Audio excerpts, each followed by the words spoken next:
All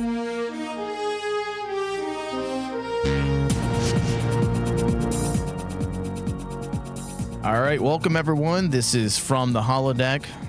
If you're new to our podcast, you can find all of our shows, past, present, wherever you listen to podcasts. Just search From the Holodeck. This is the Starfleet Academy edition, and we are going to be working through every single episode of its inaugural season. Hopefully, we'll be happy and pleased, and we will not become the fans we don't want to be. Yes. And listen, people may have listened to our last discussion and rolled their eyes and said, fuck these shills. But I will be honest with my opinions. We're never going to shy away from telling our truths. Yeah. And as I said during our last discussion, you know, Starfleet Academy does bring an assortment of problems. It does. And this specific episode titled Betazed brings problems, issues, and even more fears. Ooh. Like I said during our first discussion, I do like that the series feels different. Yeah. Which is absolutely a good thing. Change is necessary. But there were moments in this episode where I genuinely wasn't sure what I was watching. Is this Star Trek or a new episode of Beverly Hills 90210? Oh my God, yeah. Or with its busyness, its frenzied aesthetic, does it want to be a new Star Wars series? With robots flying through scenes and big CGI assets bouncing across the screen that are not seamless. They actually feel like they're separate from the actual scene. Mm-hmm. I mean, when the dots, is that what they were? Dots? Yeah. Those robots that were introduced, I believe, in Lower Decks. Yes. Is that what? Well, actually, it was in TNG, and then Lower Decks. Those things didn't even look like they were really in the scene. Yeah. They looked. There was no. So when you bring in an asset, like a digital asset, you have to do something called color grading. And what it does is it takes the layers and it blends it in, so it makes it look like those assets are actually a part of the scene. And when you don't do correct grading, oftentimes those aspects look like they're separate. Yes. They look distinctly separate from the scene, like they don't belong. And I was confused at what they were attempting to do. Are they trying to show the liveliness of Starfleet Academy, that there's just a lot going on? They wanted to show how a college really feels like, which, listen, we've all been to universities, and universities are largely like that. When you're walking to class, there's a bunch of different character types all over the place. Things are happening, but it was fucking bizarre. It felt like a smorgasbord of what the fuck shenanigans. Like, what can we throw into these scenes to make it feel that much more busy? I think the best way of putting it, me and you talked about this off of air, was it reminds us of George Lucas in the special editions, when the first special editions ever came out. Yeah. And you had, for me, the Jabba the Hutt scene with Han Solo. It looks very weird and it doesn't fit, but you're going to force it. Yeah. We're going to force this. We're going to force this image in with the scene where, number one, the actors probably didn't know what was going on. So there's no reaction to them with the chaos around them. Yeah. There's certain CGI assets that pass through the scene. Yeah. And it gets enmeshed with the eye line of the actors, and they don't react to something passing right in front of their face. Exactly. And that's the thing. I was very surprised because like what you said, I expected something like this, but I guess the best way to put it, I expect better quality and craftsmanship if you're going to do this. Yeah. Because like, we've seen Star Trek up into, I mean, me and you have talked about it. Kurtzman's era of Star Trek has some of the best special effects we've ever seen in a long time. Yeah, we've had our moments. Riker summoning all the same fleet of starships. Yeah, well, yeah. That ending happened. of Picard, that was not great. That was not great. But like, we expected we expect better quality of effects than what we saw. Well, especially with the all the innovations of previs, meaning if you don't know what people don't know what previs is, it's just a way of talking about your pre-production and your planning, your scenes. I mean, you have artificial intelligence previs now where AI can just completely develop and flesh out your previs. There are programs that have been used for like the last 20 plus years. There's no reason for actors not to know what's happening around in a them. scene so that they can react appropriately. So that was some of my problems, and just the busyness, because Deep Space Nine had the same effect. You had people walking all the time along the promenade. There were people coming in and out of shuttle bays, but it never felt overly busy. This felt like it felt conflated to the point of bursting at times. It was a very it felt like a very try hard type of moment for the team on Starfleet Academy. Like, to me, a lot of the visuals in this episode felt like they wanted to come out guns a-blazing and show people off. Yeah. But in doing so, they overdid it. And I'm left with like, this didn't look like a Star Trek episode. I think there's something to be said about moderation, So setting that aside, not only did the episode, feel conflated in what we had just relayed, but also just in terms of narrative, there was a kind of narrative overcrowding in the episode. And look, Trek has always had ensembles like, Deep Space Nine, as we keep bringing up, but the balancing act that Deep Space Nine maintained, where you had a large cast, it still felt coherent and purposeful. And that wasn't really present in this episode. It didn't feel like it was coherent or purposeful. It just felt like, hey, we need to show a lot of glitz and things so that we can sell this idea that the school is busy, but it really didn't have any true intent beyond that. And because you had so much what the fuck, it just felt overly conflated. It felt like the writer struggled to articulate anything succinctly. We were bouncing from class to class, gag to gag, subplot to subplot, and the episode keeps insisting at the same time on momentum rather than earning it through clarity. So that said, there were genuine efforts to ground the episode through actual stakes. That's a positive to the episode. And that's where the episode actually works best. The diplomatic thread, for example, with the Betazoids, Yes, is conceptually the strongest spine of the entire episode. You have a former Federation world that became isolationist, which definitely speaks again to today's political environment. There's a lot of people, both mostly on the fringe right currently, that are adamant isolationists, that feel like we should withdraw from the world completely in order to better serve American citizens.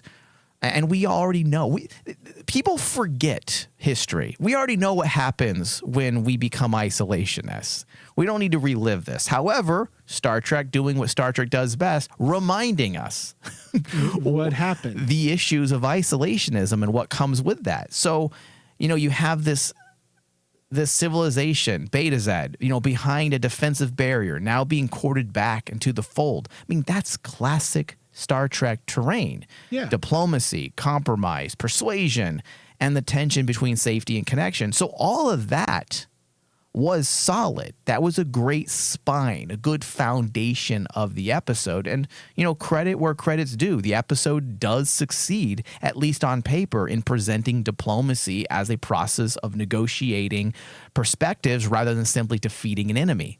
That's not Star Trek. Star Trek is about negotiation, compromise, and communication. And on that aspect, this episode absolutely shines. Yeah. So for people who are not quite familiar, because the War College is somewhat new. So the War College was an educational institution responsible for training Starfleet officers after the burn in the mid-31st century. which was just obvious because they had to switch from the typical science and exploration to focus more on defense because they were being attacked from all sides. Yeah. With the dismantling or the falling apart of the Federation because the inability to keep it functional without warp drive was Without an warp impossibility. Speed. Yeah. So that is interesting. That's something that I really wanted Discovery to flesh out more, like the after effects of the burn and how it really changed the universe. And they went into it in areas that worked for that specific show. But here we are now dealing directly with the effects of the burn and how it shapes future Starfleet officers. Now we're in some territory that I'm definitely looking forward to getting into. And just going briefly right back to the diplomacy just for a moment between the Betazoids and Starfleet. One thing that I liked about it as well was that these are real world types of questions being staged. Like, what do societies owe each other, if anything? What does it cost to rejoin a group? And what gets sacrificed in the name of security? And none of that is new to Star Trek, but it is familiar for a reason. It's part of the franchise's DNA. These are the types of questions Star Trek has always posed. That's what I'm always looking for in an episode of Star Trek. Let's pose those philosophical and socio-political questions. And that's what they were doing in this episode. Now, when you pose questions, you don't always need to answer those questions. Oftentimes, open-ending questions are enough to really get the audience themselves thinking. In fact, oftentimes, that's where Star Trek shines, is in those open-ended questions, not telling us how to think, but presenting the better way of thinking through narrative itself rather than just directly telling us. And that's largely what was happening here because you have this idea, the entire premise of this show is built on the youth, the new generation, and how the new generation is the optimistic view and that they are the future. This is nothing new. This is something we have heard ever since we can remember, David, in the real world. You graduate high school and you have that one kid, screaming at the top of their lungs, the valedictorian, "Oh, we are the future. The future is ours." Like, this is nothing new. In fact, in politics, we time and time again, especially right now, currently with the college protests, what do people on the left continually say? We should listen to the children. These are the ones who are the future. So whether or not you agree with that isn't the point. The point is these are real world things that are going on. And as I said during our last discussion, one of the silent co-writers of Star Trek is, and always should be, culture. Doesn't mean you need to agree with being said, but the realities of these arguments, these discussions should be articulated in Star Trek if you're dealing with proper Star Trek. Yeah. So that was definitely a highlight for me. But one of my fears did come through in this episode. And that's the tendency to lean into YA storytelling as a default mode. And it's not that YA is inherently bad. It's that it often comes with shortcuts. Yes. Like turning every fucking dynamic into a house rivalry or every high-level political decision to something emotionally legible through teen romance beats. And angst. You can tell a story about youth without dumbing down the maturity of the storytelling. And there were moments that felt incredibly naive and immature. Yes. I'm sorry, Caleb. I loved Caleb in the first episode. Great. And listen, as an actor, he was great in the second episode. But the stuff that was written for him, and not just him, the Betazoid, what's her name? Sadal. I mean, I think there's a lot of potential there, but even she was just. Why were they melancholic together? Yes. It felt like hey guys, this is a common trope when it comes to teen romance. So let's have them both, find Walk with solidarity in their melancholy. Yeah, walk with each other down the aisles and talk to each other. Yeah. And it's like, it's cringeworthy. It's really cringeworthy when you see that. And with like, when I see personally that type of storytelling, I always make the notion, oh, it's CW all over again. Oh God. And a really good one was the one that you pointed out with the poster in the last episode, where it's like no one forgets their first crew, and it's like fucking Dawson's Creek. And I'm like going, no, that's not Star Trek. Star Trek is not melancholy. Star Trek is not that type of storytelling, because Trekkies are not naive. Trekkies are supposed to be optimistic and hopeful, not naive. Yeah, it's I don't know. I think you can have naivety in a series, but this was very distinctly YA. Yes. You could have angst. Mike, they had a scene of Caleb climbing a wall. Yeah. That is a stereotypical YA maneuver. Yeah. The person trying to get away from the establishment. Yeah. And I'm like going, why are we doing this? I get, and a sliver of my brain was basically going, well, the goal of Caleb this episode still runs from episode 1. He wants to find his mom. Okay, he's got a clue. But dude, we've already gone through these. Like, that's Exactly. the thing. Your indecisiveness, whether you're going to stay or not, you already made that definitive decision in the last episode. Yes. Now here we are again, going back and forth. And if the entire season is him going back and forth, I'm going to fucking take a phaser, set it to stun, set it to kill, and aim it right at my fucking head. Exactly. Because that was the thing too that I took away from, is like, Caleb, did you forget episode 1? Did you forget, like, the decisions you make affect everybody. Yeah. And here in this episode, your decision is affecting everybody.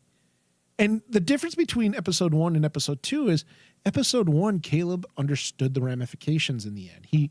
He saw the consequences of his actions. Episode 2, I really don't get the sense he gets the consequences of his actions, because he does, the bad stuff happens. I guess you could say it's bad stuff, but like, at the end of the day, did Caleb learn anything from that? Yeah. And the answer to me is no. It doesn't seem like he learned anything. I don't feel like he organically, if you look at the plotting, okay, he didn't learn anything organically.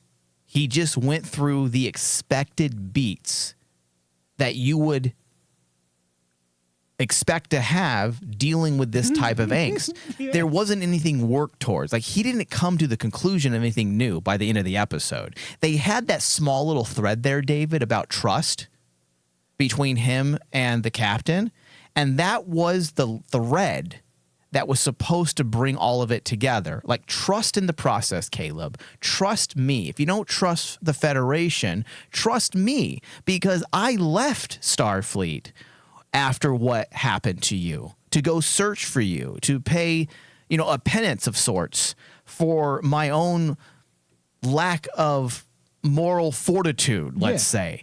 So the idea that, hey, forget about Starfleet for a moment, have trust in me. And the way the episode ended with her throwing the actual apple at Caleb taking the bite and knowing that it's an apple, shows that trust that was introduced, that idea that was introduced earlier in the episode. So all that works. But in terms of his angst, it didn't really come through. It wasn't organic. It was simply beats that needed to be there because that's the story you wanted to tell. It actually didn't warrant anything. He didn't learn anything new by the end of the episode.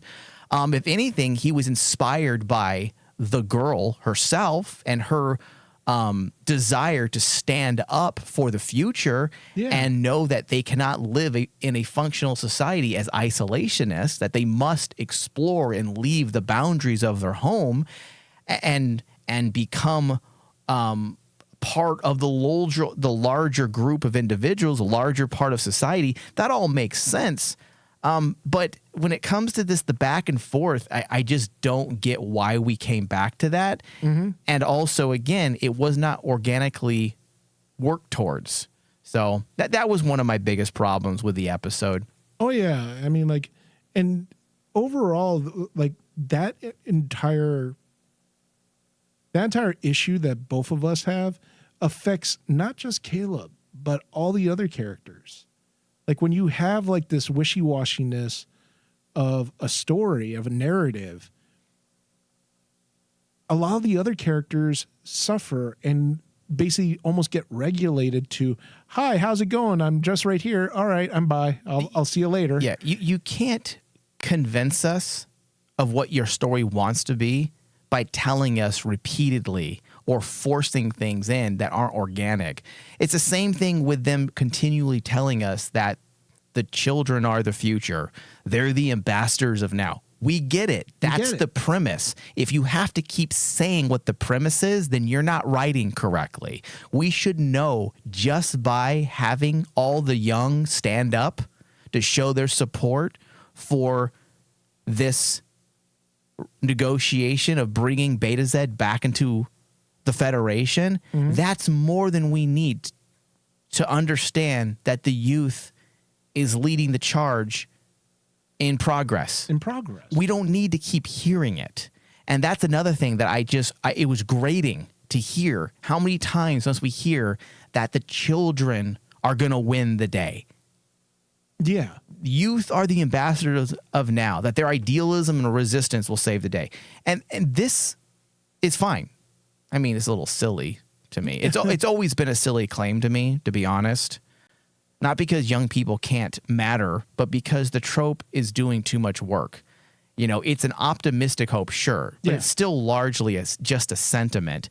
There's no sociological or philosophical proof that children are the saviors of our future. If that's the case, what has happened generation after generation, David? Exactly. Because my generation was promoted as the generation that would change everything. Then the millennials were. Then Gen Z, and they're already failing according to people. So it's like this idea that the youth are the future and they're the ones who will save us all. It's kind of a naive thought to begin with, but hey, I'll shrug and say this is Star Trek. Star Trek in itself is a bit naive. You know, the idea that humans will achieve this level of progress and optimism is beyond me, and it will never happen in reality because humans are fundamentally broken. Yeah. But listen, naivety is built into Star Trek, but you don't need to keep on hammering home the theme and the naivety of it. We get it. Well, on top of that is like yes, Star Trek has that naivete essence about it, but it also has something to protect that naivete. You know, like one thing that I noticed after watching this episode is like when me and you have covered past Star Treks, when younger, newer characters are guided by the older characters, it works. Because you have this communication, you have this rapport with, you know, old and new that's helping propel the new into the future. In this episode, you don't get that. It's just pure young angst. When you have a character like Janet Reno show up and try to give a lesson to Caleb, and honestly, it goes over my head because it didn't matter. Because did Caleb learn anything from that? Yeah, that's the other point, is that he's just sitting around with a fucking attitude. I'm like, motherfucker, get out of here then. Yeah, it's like, no, you got to actually have the characters communicate. Big thing there. They have to communicate with each other, even though the communication may be rough. You can't have zero communication, meaning you can't just sit there and sulk. They have the character sulk all day, because all it does is it drags your audience with this character. And then, like myself, by the end of it, I'm like going, whew, that was a trek to actually trek. Yeah. That was a chore to get through. Yeah. And I don't want to sound overly negative, but this episode was a struggle. It was a struggle. And I have to keep reiterating that, because the next point is also a bit negative here. The deaf Betazed president. God. No, please. Please tell me I'm not the only one. This is one of the fucking stupidest thing I've ever seen in Star Trek, Dave. It's just fucking stupid. Come on, Mike. Tell me that basically me and you are on the same thing. But David, this is where progressive emphasis on representation really fumbles. Okay. Because they want to represent diversity so bad. Yeah. And I'm not talking about Star Trek. I'm talking about in reality, producers of Star Trek in this modern era are so obsessed with diversity and representation. And I don't have problems with that. It makes perfect sense. Yeah. But when your emphasis is on representation to the point that it is illogical and makes no fucking sense, you're a fucking twat. Yes. Because rather than finding a place where that representation works logically, because they could have made it work, but it would require work and effort. Rather than finding a place where that representation works logically within the world that's been established, you end up creating something that is, frankly, incredibly stupid, like the deaf Betazoid president, which is quite possibly one of the stupidest, dumbest things Kurtzman has allowed since handing Shaban the reins for Picard's first season. But why, Mike? Why? So let me see if I understand the logic here, Dave. Let's break this down, okay? Okay. You have a telepath, right? Okay. A Betazoid. Yes. Someone whose species communicates mind to mind. And this is a character who now needs to use sign language in order to communicate. Why? Okay. Well, let's go with this. Let's go with this. Okay, fine. Yeah. You could argue. If no one sees why me and you are kind of like scratching our heads. Well, let's give them the benefit of the doubt. You could argue, well, maybe he doesn't need sign language when commuting with when communicating with fellow Betazoids. But when he's speaking to non-telepaths, he does. Sure. Let's grant that premise for the sake of argument, Dave. But even then, two things immediately fall apart. Okay. First, Star Trek has already solved this problem repeatedly. We've seen technologies across decades of Trek where characters who cannot speak or cannot speak conventionally use technology to communicate. Universal translators, neural interfaces, assistive devices, direct thought-to-speech systems. This franchise bends over backwards to solve communication barriers. Yes. This is not new ground. Second, and this is the bigger issue. Are you ready? You're telling me that in the 32nd century, in a universe where thought can be transmitted across space, where language barriers are trivial, where consciousness itself can be digitized, the best solution available is American Sign Language? That makes no fucking sense. Yes. Not Betazoid Sign Language. At least give us Betazoid Sign Language. Yeah. Not some evolved symbolic system, perhaps, maybe. Not a neural projection, not a Federation standard assistive interface, just ASL, which immediately collapses the illusion of the future. Yes. And reminds us that this isn't world building. It's contemporary virtue signaling. Mike. This is my problem when you put progressive leftist thoughts as a priority over logic. Mike, do you remember the TNG episode, Loud as a Whisper? Yes. That freaking made sense. Yes. And guess what? Deanna Troi was able to actually talk to Riva because why? She's a telepath. Yeah. And David, but that's the problem. You know, representation stops being meaningful when it actively contradicts the internal logic of the world. At that point, it's no longer additive. It's actually disruptive. Yes. And instead of expanding the universe, it shrinks it because it asks the audience to ignore decades of established technology, biology, and precedent in order to applaud the gesture. Oh, look, they're including a real life deaf person into the show. You could have done that and still maintained diegetic logic. Yes. And yes. look, representation for many absolutely matters. No one is arguing otherwise. But Star Trek has always been strongest when representation emerges organically from its speculative logic, not when it's stapled on in a way that makes the universe feel less advanced, less coherent, and just less intelligent. Yes. And that's the thing that basically baffled my mind when you have it's fucking dumb, poor written episode like this one, and I know that people are probably saying that we're overblowing this. No. But here's the thing. As I said, when you have a good episode, we're willing to overlook that. Yes, but I don't. If this episode was a 99% and they used ASL, then okay, I might just mention really American Sign Language. That's what you're going with. Here's the thing. When it's a poor written episode,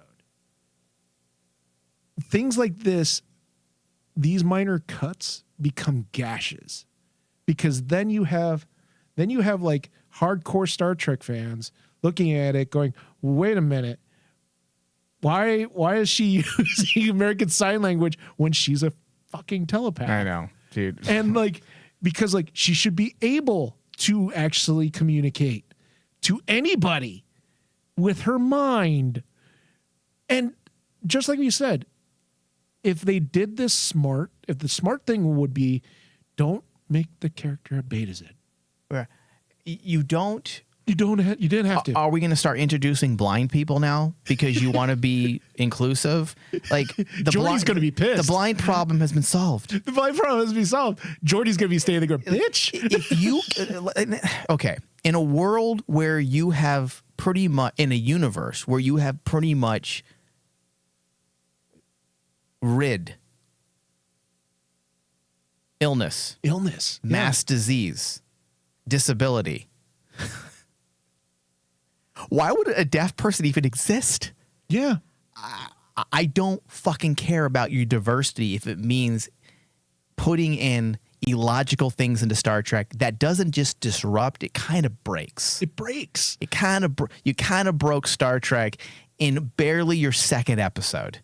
And as I said, it shows the lack of writer intelligence. Yes. And it may not be ASL. I'm assuming, I'm pretty sure they purposely used American Sign Language. So don't quote me on that, but I'm pretty sure that's what it was. Because even if it wasn't ASL, let's say it's some different type of Betazed, sign language. It still makes no fucking sense. It still makes no fucking sense because she's a telepath. Or they are telepathic. Or they are telepathic. Yeah. And I'm like, this is one of those moments when I wish to be in the writing room when someone pitches this, and I would be the first person to all of a sudden look at them and go, let me get this straight. You want to create a character. You want to make the president, the Betazed of Betazoid, use sign language.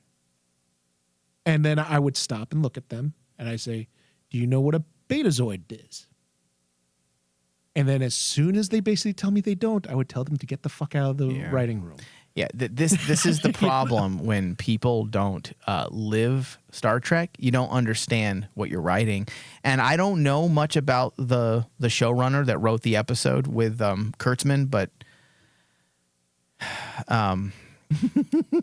it's not great though. Not great. It really isn't great. And and it's a shame that you come off a strong introduction, the first episode strong, With a weak episode. and you come back with the second episode and it's this weak.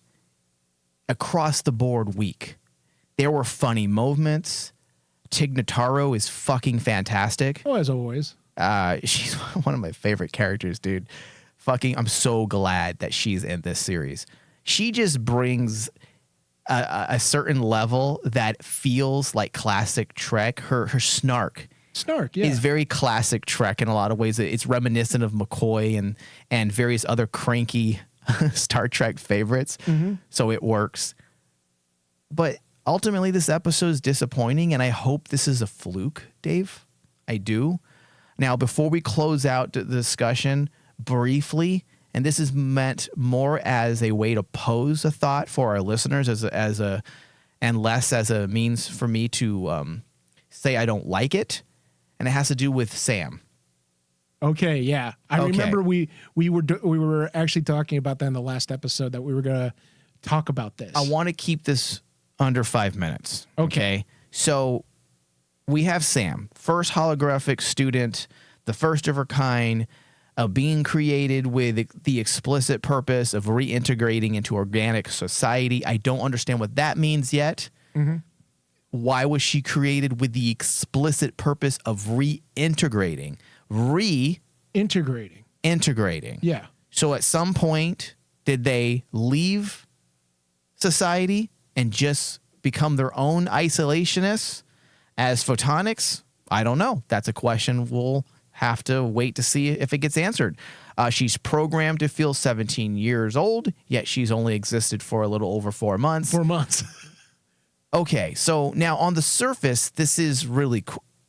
This is really cool. It's a cool idea. It is. It's classic science fiction, but we have to be careful with concepts like this. At least initially, this is my reaction. Okay.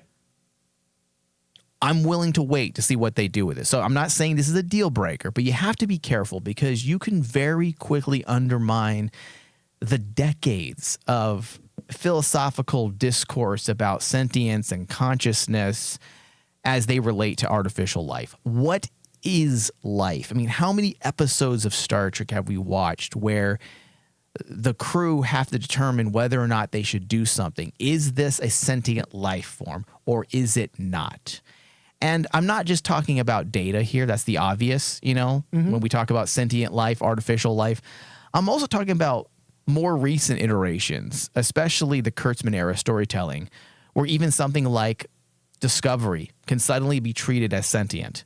When sentience risks being reduced to a matter of programming, however, rather than something that emerges through, say, lived experience, struggle, memory, and the effects of time, we run into conceptual problems because if sentience is no longer something earned or developed, but instead something simply switched on, then the stakes change dramatically. It flattens the distinction between simulation and consciousness. It raises the question of whether sentience still means anything beyond complexity and code.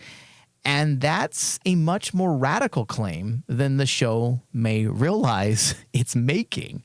So while the framework is, in fact, incredibly intriguing and thematically rich, it also, in my humble opinion, sits on a very fragile philosophical ground. If the series isn't careful, it could risk collapsing long-standing Trek debates about artificial life into something far thinner, sentience as design choice rather than sentience as becoming. I can understand your point. About what the character of Sam does for the Star Trek lore as a whole. However, on my side, I am super excited for this because this is something that I feel Star Trek, especially Kurtzman's, this is something they have to dive headlong in. Why? Because the idea and concept of a AI intelligence gaining sentience like this has been shown in Star Trek for so long. We need to see that evolution. Ever since V'ger ever got introduced, this idea of a machine type of being, a machine sentience, ascending and becoming something bigger, that's what Sam kind of represents to me, is like the idea of the AI becoming sentient. Yeah, it sounds terrible saying, oh, I'm going to flip a switch and suddenly I have the experience of a 17-year-old. Holy crap. And I'm sentient, and I can join Starfleet. But it also brings into the philosophical debate about, all right, well, what do you do with that sentience? That's what should matter. What does she do with that sentience of a 17-year-old? And it's like, that's why I like the play between her and the Doctor in the first two episodes, is you could tell the Doctor is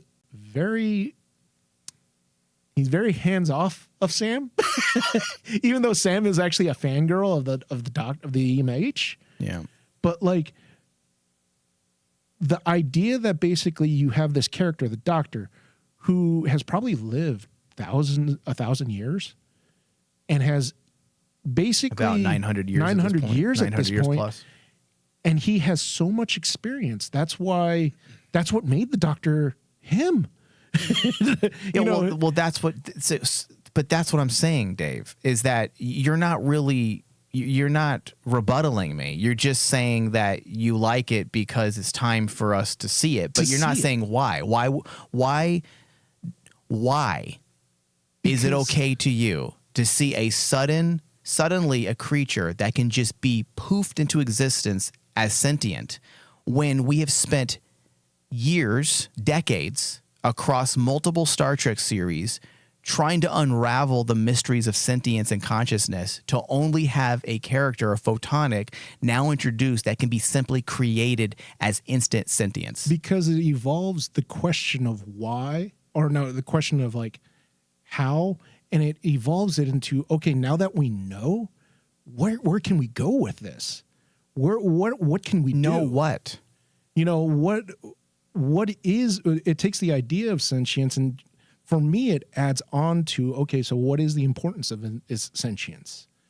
It adds so many more questions and much more philosophical things that like make my mind explode when it comes to the idea of being sentient. So you're talking about now, you're not necessarily relying on things that we saw in the episode. You're saying that this is a good thing because you're speculating that it can open up new avenues of discussion around sentience and what truly is consciousness and life. Okay, I can see that, and I'm hoping that ends up being the case. That would be cool if they're going to use her as a question, much like good old Dr. Pulaski in TNG's second season, where she was adamantly against Data being sentient. Yeah. I believe it was mostly the first half of season 2 was built around that. In fact, there was an episode, I believe, in season 2 where they put Data's autonomy on trial. Yes. So, okay, so if we're going to use Sam for that type of thing, then it could work. However, we have to also explain how something can be sentient at a push of a button, or if possibly, or perhaps maybe they are not sentient at a push of a button. Perhaps there is a growth period. Maybe there's an incubation period. They're not necessarily switched on and poof, we're sentient. I mean, there are philosophical arguments, Dave, from many philosophers about children who are alive. There are many philosophers who believe infants are not actually sentient. Yeah. Like they're blank slates. They're, what is it called? Tabula rasa, I believe is the Latin term. Tabula rasa. Like they're blank slates. There's nothing there. Therefore, they're not sentient. It takes time and experience for them to become truly sentient. So that could be interesting, David, if that's what they're going to do. Yeah. But also, something you mentioned before we started recording, when we briefly touched on this, you mentioned the other artificial intelligent life forms that were considered or set up as civilizations that we've never quite seen. Yeah. For example, the civilization, the robotic civilization that remastered or reconfigured V'ger.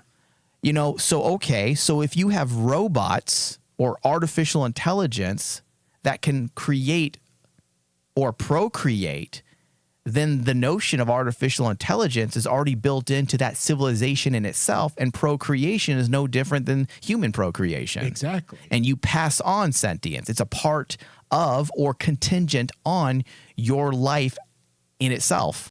So if that is what we're doing, if we're delving into that, then that could be interesting too. But we can't simply just say, hey guys, I'm a hologram and I'm sentient and I deserve freedoms and rights. That's bad. Yes, because then Bad. does that mean Nus Bracca's holographic projection on board the ship is in itself an entity? An entity, yeah. So, and I know that sounds really stupid, even posing that question, but this is what Star Trek does. Mm-hmm. And that's why you need to be careful, because you can quickly unravel it all if you're not careful. Oh, yeah. So, and all right. That's why I said, is I understand your concerns about it. I just see it more as the possibilities and I see the excitement of it. I want it. And I agree. But like I said, make sure you actually do the work, right? Oh, yeah. Yeah. All right. Well, you know what? This brings us to the end of our discussion. I'm going to give this episode a 55%. Oh, my God. I am going to give this a 55% too. It made me a little sad when I wrote that down, but it's not a great episode. It isn't. It just meanders, and it doesn't do anything for the characters. You can honestly skip this episode. Yes. I hate this. I love that scene so much.